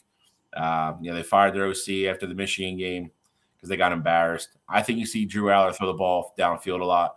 I think Penn State tries to put up a lot of points, open up the offense. I like Penn State big, especially with that elite defense. I don't like Michigan State might not score. They're terrible. Second game, I already mentioned it when we went over a preview. I got Alabama big at Auburn. This is not a good Auburn team. I know it's an Iron Bowl and weird things happen, but I don't see it this week or this year. I think Nick Saban is going to have those guys out for blood. He knows he's got to score points. He's tried to climb rankings, no letdowns, foot on the gas the whole time. I like Alabama big, roll tide. And last but not least, I'm going to go UCLA at home minus 9.5 against California. California stinks. UCLA just blew the doors off USC again last week. Last home game, all the seniors. I like them to win big. California's terrible. I like UCLA. They're pretty comfy, actually. And for my super dog, I'm going to agree with Gene. I'm going to go to the well one more time. I like Colorado plus 21.5 at Utah. I think they score enough points to stay in it. Utah doesn't have an offense where they have quick strikes. I know that's hard to say against Colorado's defense because they would struggle against a touch football team. But that being said, I think Colorado scores enough to stay in it, steal some super dog points. So I like Colorado plus 21.5 at Utah. Okay, so my first pick, I am going to agree with Gene on this one. I like Florida plus 6.5 versus Florida State. And if you're feeling froggy, I throw Florida on the money line. I think Florida is going to run the football very effectively. And, I do think Jordan Travis not being there for Florida State is going to be more of a shock. And you got away with it last week against a North Alabama team that had no business being in that game. And I don't think you're going to be able to get away with it this game against Florida, especially with it being a rivalry game. So I like Florida plus 6.5. I really think they win that football game, though. Second game, I like South Carolina plus 7.5 versus Clemson. Clemson's playing great football right now, but we saw how that game went last year. I do believe, revenge is going to be on Clemson's mind, but Spencer Rattler, I think, is going to put South Carolina on his back, keep that game as close as humanly possible. I think South Carolina is another team that can go out there and not just cover that 7.5, but win. But I'll take that 7.5 pretty comfortably. Last game I got. Bill didn't have the cojones to do it. I'm doing it. I got Ohio State on the money line. I don't care about the spread. Give me Ohio State on the money line. If they lose, if they cover that 3, I'm still taking the L in that game. I got Ohio State on the money line. They're going into the big house and they're taking care of business. And I'm putting it down stone cold, hard, lead pipe, lock, whatever you want to call it. Last game I got from my super dog. I think this is going to be a little bit of a look ahead game. You saw Washington get pushed to the brink last week. I think they're going to get pushed to the brink again this week. You got Washington State plus 16.5 traveling up to Washington. For Washington State, their season's, for all intents and purposes, their season is all over. Like, they've completely fallen off from where they were at the beginning of the year. But I think they're going to go to Washington and give them their toughest, their toughest punch. And I think Cam Ward is going to find ways to keep that game close. I think Washington squeaks by yet again, another game where they're begging to get beat, but they're looking ahead to that matchup against Oregon in the Pac-12 championship game. And I think Washington State catches them sleeping. Washington wins that football game, but I think it's going to be relatively tight. I want to tell you right now, look out for Mad Max Brown this weekend. I love him. Gators, Max Brown. He's the next one. All right, so now that Cottrell has had the cojones to make it out here to pick him, and Bill didn't, I can just officially tell you that Cottrell's won the argument. I'm kidding. I haven't picked the game once. I'm just kidding. That's fine. All right, so we're going to talk about – we got our last segment, and you got to be kidding me. It's our moments that we're thankful for as sports fans on this Thanksgiving Day. We want to talk about our 5 most thankful moments in all of sports to us. So we made a list, and Cottrell put together a nice little graphic for us, and he's going to put it on the screen right now. And I mean, this is fun, right? Shally has a weird game, and I have a weird game, right? So like we'll talk about that. But I'm looking forward to going through this list. I think no, we didn't talk about this part. I think we should all read our list 5 through 1. Not do the round the horn thing. I think we should all read our list 5 through 1 so we can lead up to our number 1. Is everyone okay with that? I'm good with it. I'm fine. So Cottrell, why don't you start us off?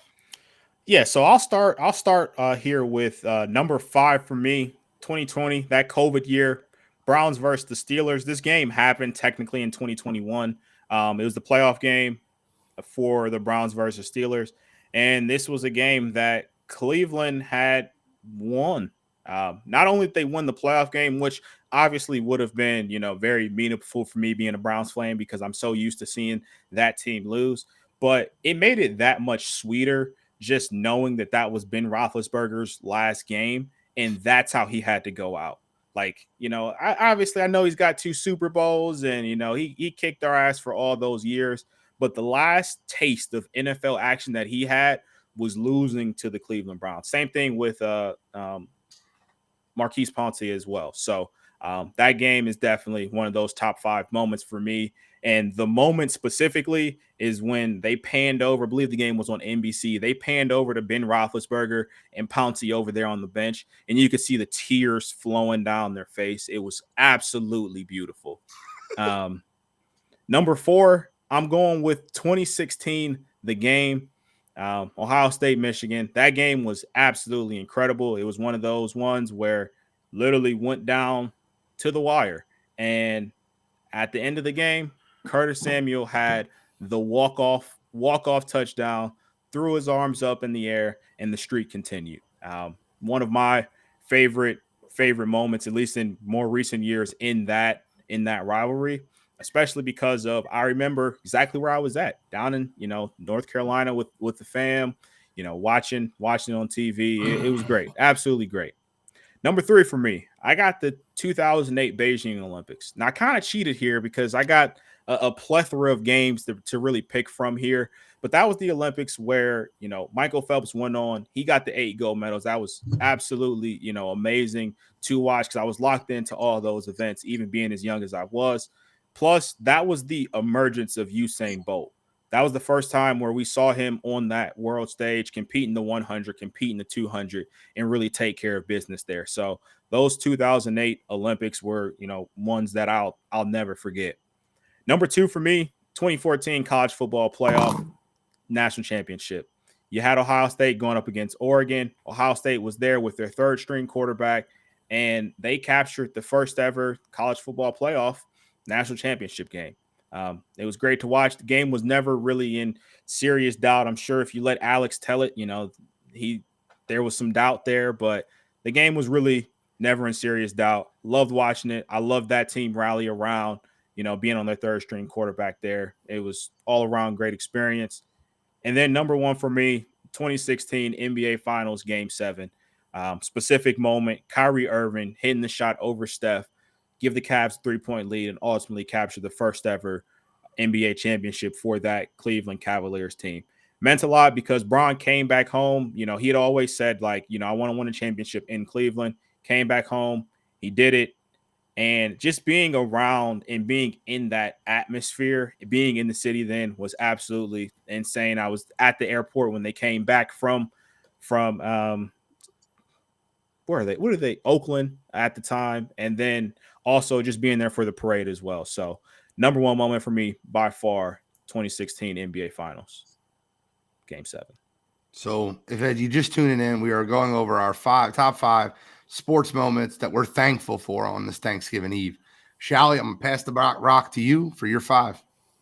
All right, I'm going to start number 5, 97 Rose Bowl. Michigan played Washington State, obviously. That was the year Charles Woodson won the Heisman. It was also the year Michigan won the national championship after defeating Washington State in the Rose Bowl.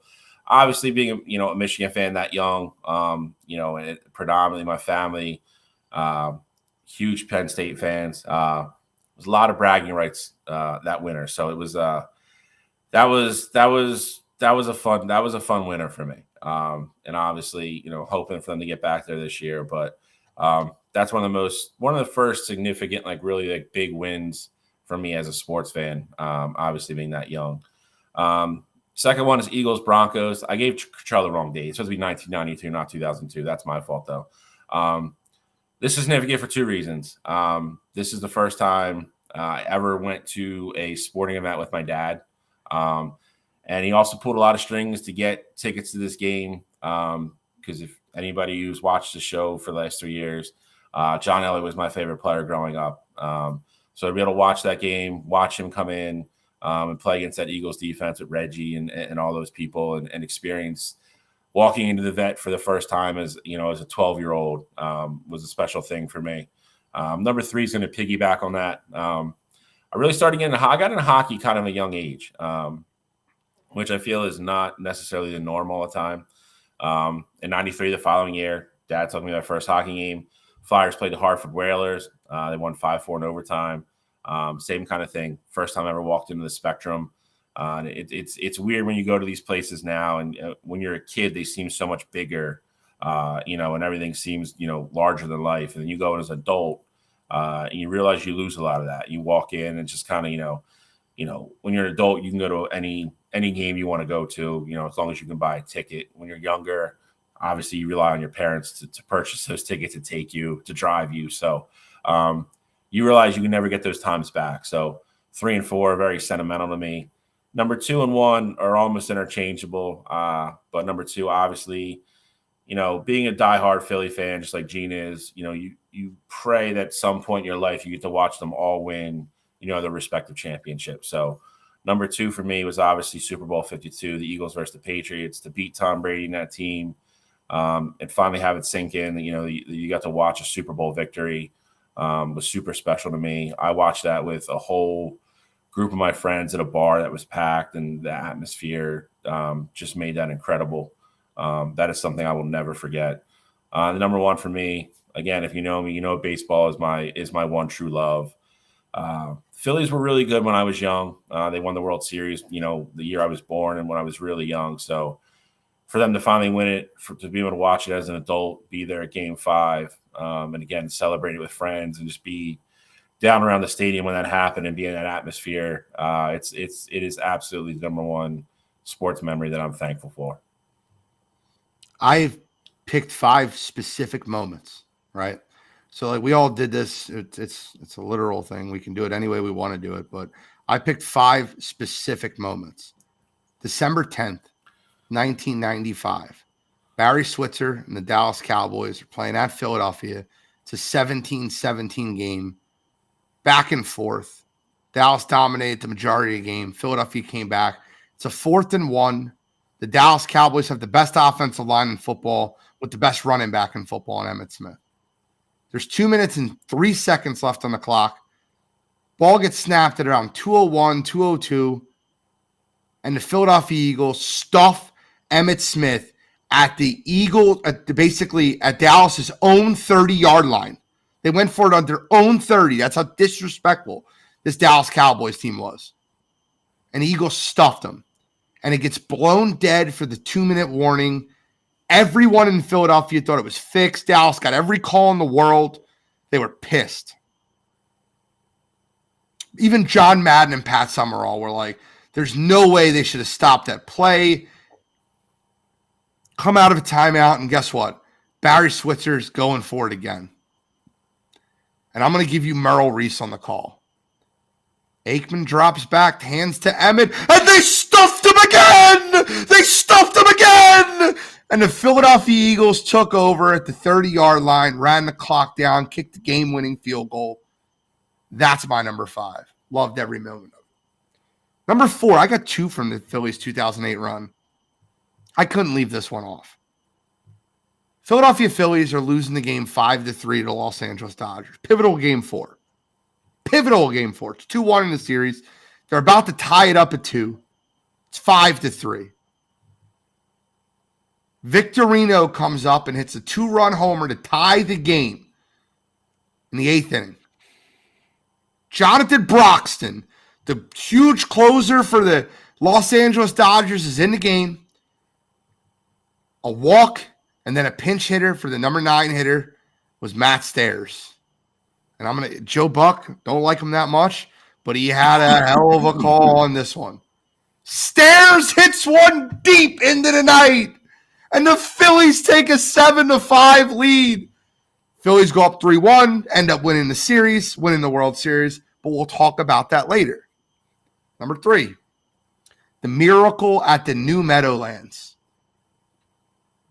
Philadelphia Eagles are getting beat 31-10 in the fourth quarter. Michael Vick brought that team back. Vick to Macklin, Vick to Jackson, Vick to Selleck, all Shady McCoy. It's 31-31. Philadelphia Eagles have made a stop. They're going to get a punt.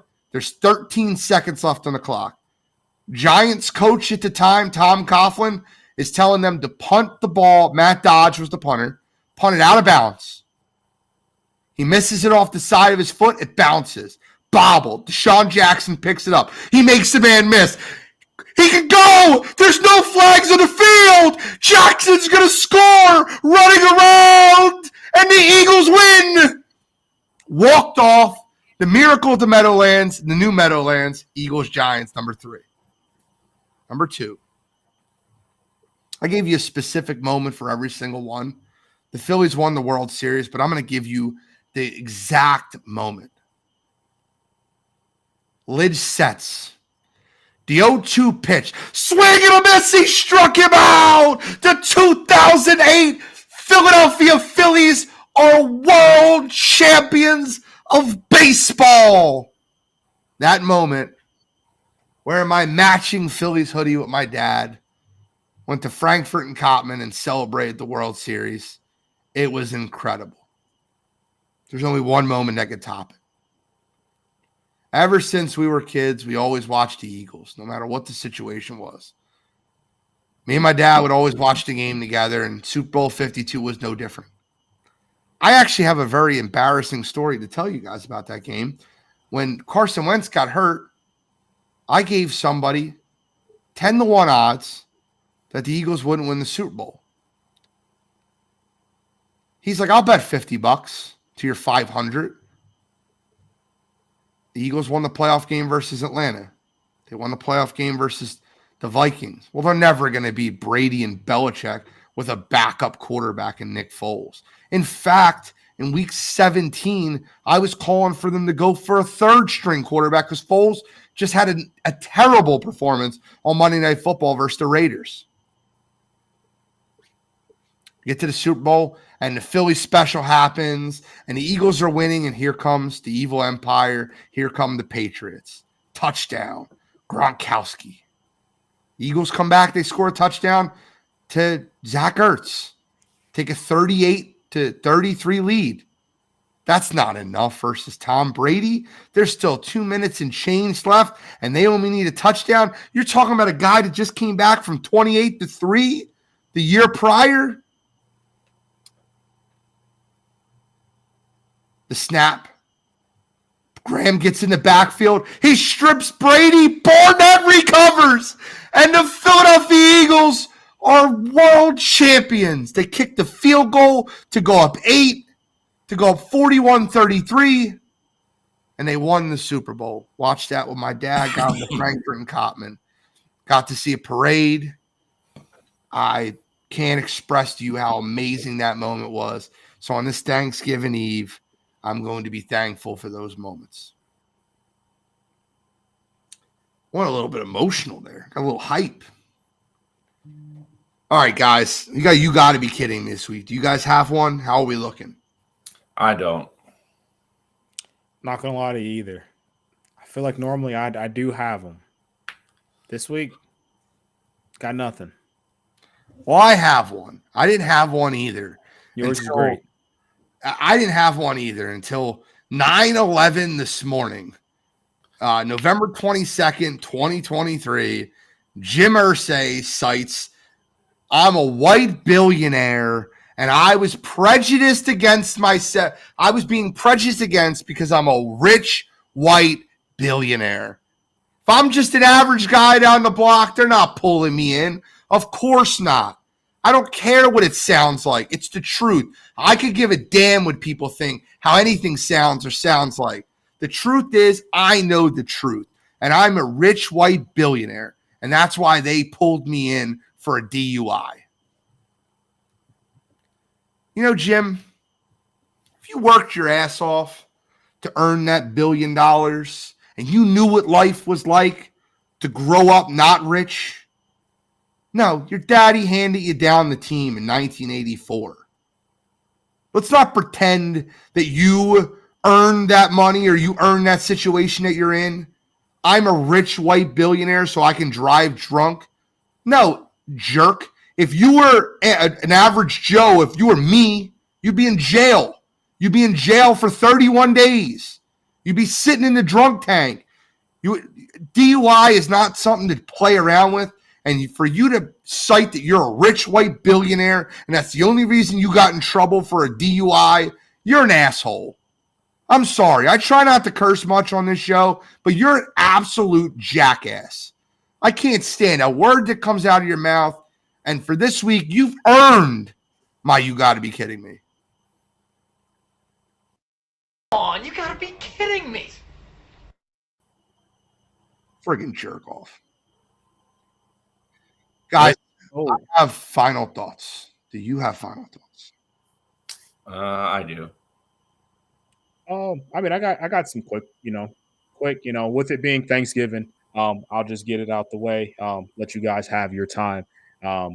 Definitely, we say it every year we get around this show. Thankful that we are still doing this.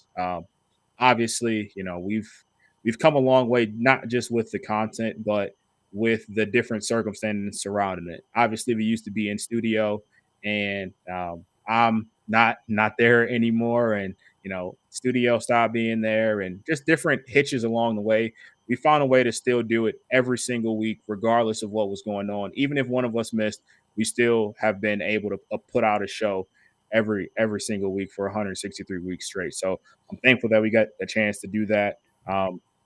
Also, this will be the first year that me and Audie are in our house, and we're actually hosting this year. So, thankful to get that opportunity. Family came down, and we're gonna have a great time. So, just looking forward to it. Appreciate you guys.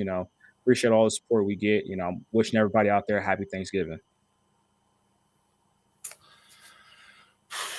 So yeah, I'm gonna say, a couple different things than obviously the normal thing that I normally say. To echo a lot of what Cottrell said, I'm obviously thankful for these two guys that for over 3 years now I get to put out this thing that we've created and molded together and improved. And like Cottrell said, we don't suck as bad as we did the first couple times we did it.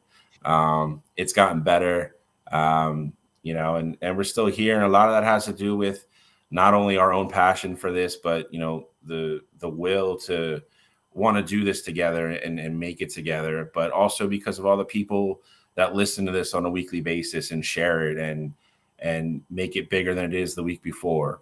We can't do this without all of you. So, we do say that a lot, and and I can't emphasize enough how thankful we are for all of you guys, and how thankful I am for both of you too. My normal message is it takes on a little bit more of a bittersweet thing this year. I'm a big family person, as is Gene, as is Cottrell too. I don't mean to make it sound that way, but so I apologize for that, even though, it's Ohio State week. But Thanksgiving is a big holiday for me, and it is for a lot of people. And the holidays are always the hardest part of the year to not be around or have the people around that you want to have around. And I say this every year, don't take for granted, the breaking the bread, the eating with people, look around and really be thankful that they're all there. Be thankful for your loved ones, be thankful for your friends, your family, the life that you have, your love, the people that you're in love with, everything. Because it can, it can change in a heartbeat's notice. It can. And that's the sad reality of life. I'm not trying to sound too somber here, but, be thankful for the happy moments you have in your life with your family. As I've gotten older, as you guys will as well. And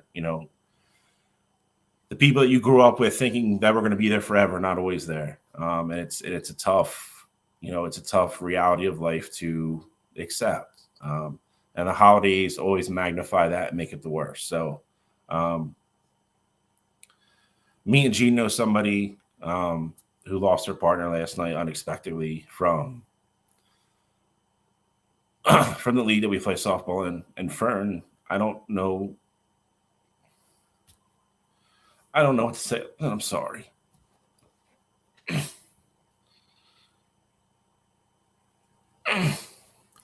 Scott was a great guy, and I'll leave it at that. But I just hope everybody has a great day. I really do. Bill, I tagged Fern intentionally because I wanted to, guys. I don't know if you guys know, but the patriarch of my family, my grandfather, just passed away on Sunday, and he was 91 years old. And I was going to end the show, thankful for everything he's brought me. And trust me, I'm super thankful for everything my grandfather's brought to me as a man and as a human being.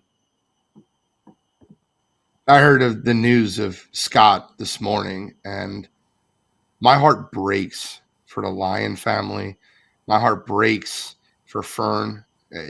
Scott is one of the nicest human beings to ever grace this planet. And he did not, when I got the news, I was just like, he's in the ICU. And I'm like, oh my God, I'm hoping everything gets better. I'm hoping he gets better. And I didn't even, maybe it's just weird of me, but I just couldn't even put into words that what it would mean that he would not be here.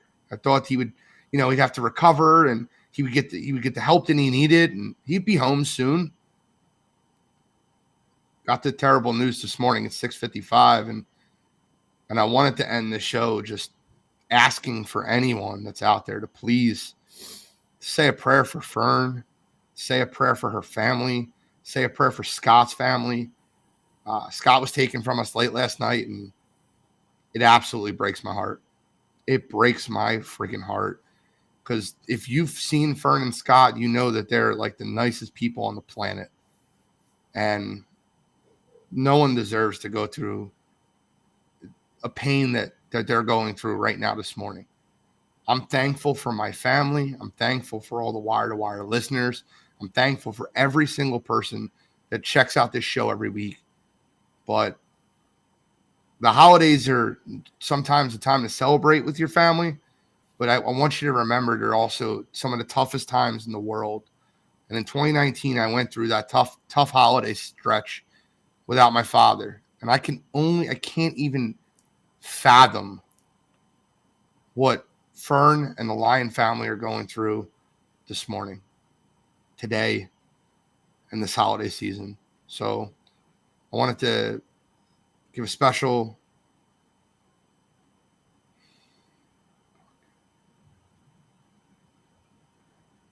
I love you, Fern.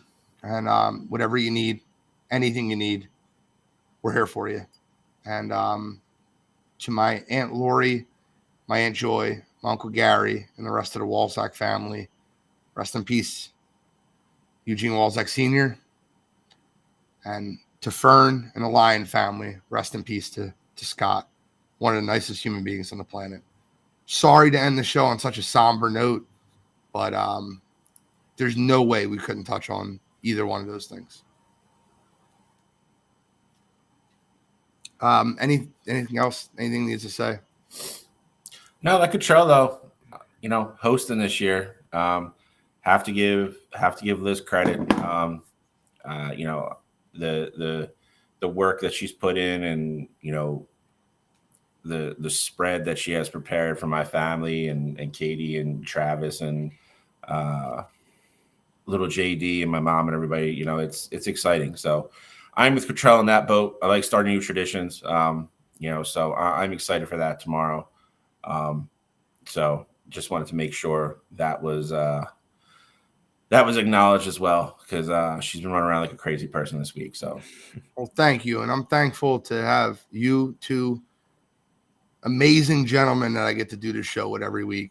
So thank you guys so much for hopping on here every Wednesday night, and let's live our fantasy out. Like let's continue doing that, and let's make Wire2Wire huge and continue to blow it up. Not only a podcast, but as a network, with coast to coast, sideline to sideline, and continuing to grow. So without further ado, that is the end of our Thanksgiving episode, our Thanksgiving Eve episode. I hope you guys have a very happy Thanksgiving. And we'll see you next week. Thanks for tuning in.